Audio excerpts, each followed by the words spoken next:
அம்மாவுக்கு உடம்பு சரியில்லை. ஒரு 2 வீக்ஸ் அங்கேயே இருக்க வேண்டியதாக ஆயிடுச்சு. 2 நாளைக்கு முன்னாடி தான் சென்னைக்கு வந்தோம். பேக் டு ரொட்டீன் வரத்துக்கே 2 டேஸ் ஆயிடுச்சு. ஊருக்கு கிளம்புற அவசரத்தில் போட்டது போட்டபடி விட்டுட்டு அப்படியே கிளம்பியாச்சு. திரும்ப வந்து பார்க்குறதுக்குள்ளே வீடு தலைகீழாக மாறிடுச்சுங்க. ஃப்ரிட்ஜில் இந்த காய்கறி பூராமே கெட்டு போயிடுச்சு.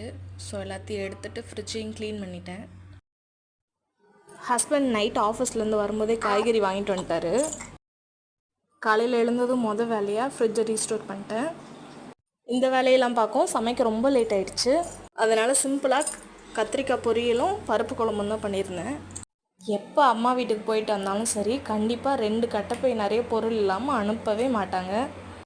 வேண்டான்னு சொன்னாலும் அவங்க கேட்க மாட்டாங்க. இந்த டைம் ஹஸ்பண்ட் ஊருக்கு வரல, நானும் பாப்பா மட்டும்தான் போயிருந்தோம். பாப்பாவையும் வச்சுட்டு பேக்லாம் ஹேண்டில் பண்ண ரொம்ப கஷ்டமாயிடுங்கிறதால ஒரு கட்டைப்பையில் மட்டும் பொருள் கொடுக்க சொல்லி வாங்கிட்டு வந்துட்டேன்.